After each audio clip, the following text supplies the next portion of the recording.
right back. This is Boomer Life on CL 650. This is home. Now I'm finally where I belong. Welcome back. This is Boomer Life on CL 650. I'm Joanne Sutton. Joining us in the studio today from HomeCareAssistance, we have Carolina Arosa, President, HomeCareAssistance, and Jay Arosa, Partner and Director. So I'm going to throw a few numbers out here. Stats Canada projects that there's going to be 9.8 million seniors in this country by the year 2036. So I find it very comforting to know that you actually have a business service designed to look after the millions of seniors that are going to be in need. So let's talk a little bit about some of the different services that HomeCareAssistance provides, including post-hospitalization. Now, how important is this category? This is a huge area for us. In fact, we have a specific program designed to help clients with post-hospitalization. So tell us what it is and how it works and what the need is. Yeah, absolutely. And now I'll just share a little bit. I think it might be helpful to share a little bit of education in terms of what occurs out there and sort of what happens at the hospital when someone gets discharged. So as we know, we have a number of good hospitals across the Lower Mainland, and typically what we do know is our system, our public system, is quite overwhelmed. And because of this, many times some patients, a number of them are seniors, get discharged maybe a little earlier than they should be in order to free up the beds for other very urgent cases.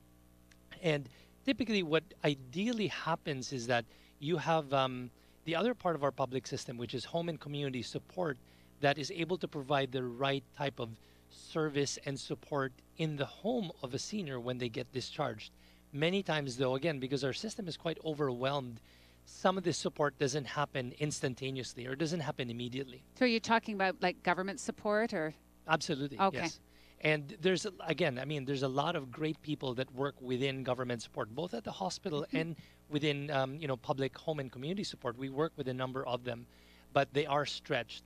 And one of the areas that HomeCareAssistance is able to support or help out in quite a bit is this area of what we call avoidable hospital readmissions. And this happens quite a bit. There are a number of reasons why some people, seniors in particular, can experience these avoidable readmissions. When they get discharged, typically you can imagine, put yourself in the situation of a senior that's getting discharged from hospital. And at this point, you're already quite tired. You're quite confused. A little frail, maybe weak. Absolutely, frail and weak. And what we found, a number of the most common reasons that a senior could find themselves back in hospital is, that they experience dehydration or maybe poor nutrition when they get back to the home. Another one is that they're not as stable as they can be and they experience a fall and then, they're back in the ER. And another thing is medication errors. This is quite common where you don't even have to be a senior, that when you're discharged from hospital, you have a list of 3, 4, or 5 or more medications that you need to be taking either once a day or twice a day or 3 times a day. This can be quite overwhelming for someone to do. And some of these medications are very important to make sure that you're fighting infection or that you're able to rehabilitate properly. So there's a lot of things that go into being discharged from hospital, and this is an area that HomeCareAssistance is able to help out in. We've been invited to present in a number of different hospitals in terms of the exact service we provide and the program that we provide for patients or seniors being discharged from hospital. So it could be somebody being discharged. It could have been a senior having a hip replacement or a senior in with a flu. They could be going home to an empty home. Absolutely. They may not have a spouse or a daughter or a son or a neighbor that's going to come in and look after them. Absolutely. I mean, and we've seen all those stories. We've heard all those stories. We've seen all those clients.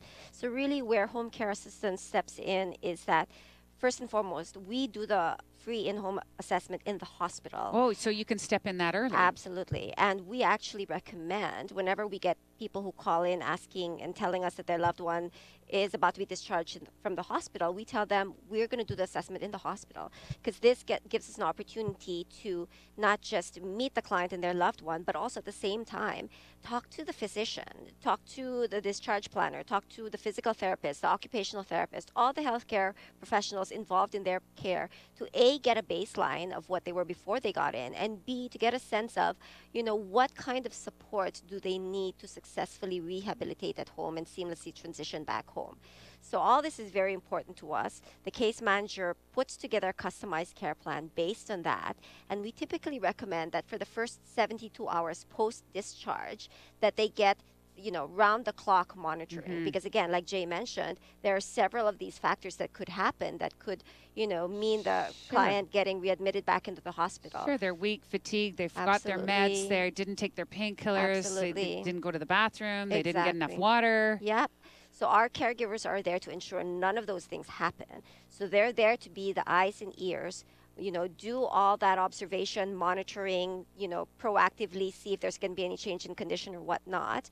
And then after the first 72 hours, the case manager then comes back in to see, okay, based on your observation, how can we then modify the care plan moving forward to establish a more long-term sort of rehabilitation care plan for your loved one. So really, this is an area that we've really specialized in and have seen a lot of success in. It's quite extensive as well. Yeah. It's all too often that we hear of a family member that comes home from the hospital and then 2 or 3 days later, they're right back at emergency. Yeah. There are statistics on that, aren't there? Yeah. And I can tell you, Joanne, I mean, we've even had family members who are nurses who are very familiar with the system. But once it's your loved one that's in that situation, you're overwhelmed yourself and you don't know what to do, how to deal with the system, how to deal with all the different moving parts.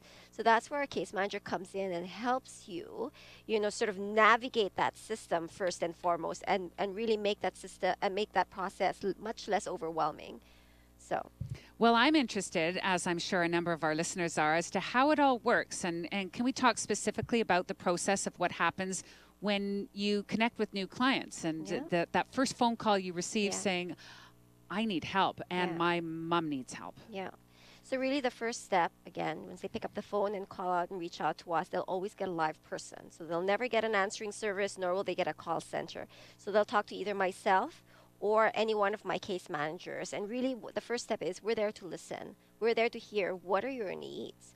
Tell us about your loved one's needs. Tell us about what you need as someone who's caring for your loved one, and tell us a little bit more about, who your loved one is and their personality and their background. And then we proceed to tell them about our services and book an in-home assessment, a free in-home assessment. And whether that be in the hospital or at home, or even in a retirement residence, we can go anywhere and do that assessment. The next step during the assessment, the case manager then really gets a sense of the client's physical and medical condition, their background, their personality, their history, their interests and preferences. As much information as we can get about the total personhood will help us to find a caregiver who would be a good fit for them, not just from a skills perspective, but from an interests and personality perspective as well. We really pride ourselves on that matching process to ensure a successful relationship. Well, it's the key to any relationship. You're either going to gel together or you're not. Or you're not. And what we try to do is set our caregivers up for success as much as possible by getting all this initial information. Then after that, after the first shift, the case manager calls to do a check-in to see if everything's okay.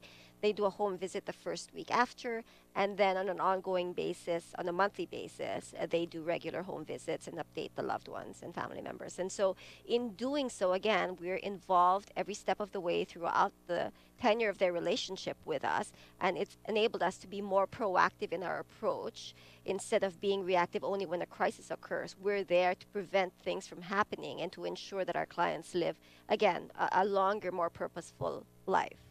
Well, I think, a big issue is safety and trust. Yeah. What procedures do you take to make sure that the caregivers that are going into somebody's home, or the case managers for that respect, are trustworthy, safe, educated, screened, bonded, insurable, whatever? You must have measures in place. Absolutely. I mean, we do our due diligence to a great extent. So we do make sure that our caregivers are bonded and insured. We do rigorous background checks, so we conduct our own. We don't just accept any background checks they've done on their own. We do reference checks, as well as we have our very own personality screening tests developed by psychologists to determine, are these caregivers good? Are they conscientious? Are they in this business for the right reasons? Suitable. Absolutely. Does the company offer any level of satisfaction guarantee? Well, we don't have a contract, so we just have consent forms. So if at any point in time the client is dissatisfied with our service or with the caregiver, they can cancel us. All we need is a 24 hours notice, so it's non-binding. Secondly, again, we offer flexibility of options. We have a huge roster of caregivers, over 200 caregivers. And so if a client for some reason is unhappy with one caregiver, we can give them different options for different types of caregivers. And a lot of times we even offer meets and greets before the caregiver starts with a client so that they can get a feel of the caregiver before they decide to move forward. So you go to great lengths to find the right fit. Absolutely. Because it is essential. It is. And are these case managers and caregivers available around the clock? Absolutely. So our service is 24/7. So at any time, if someone should call after hours or on the weekends, a live voice will pick up the phone and put them in touch with the manager on call within minutes of their call. So again, it should give a lot of peace of mind to a lot of loved ones that should anything happen, we're always there to pick up that call and help them. You're listening to Boomer Life on CL 650. Joined in studio today from HomeCareAssistance, we have Carolina Arosa, President, HomeCareAssistance, and Jay Arosa, Partner and Director at HomeCareAssistance. Please, if you want more information, visit the website, HomeCareAssistanceVancouver.ca. I should probably get your phone number as well. If someone wants to call you, what's the best number? 778-279-3634. Still to come with HomeCareAssistance, we'll hear more details about their specialized dementia care program. This is Boomer Life on CL 650. Celebrating the baby boomer lifestyle. This is Boomer Life on CL 650.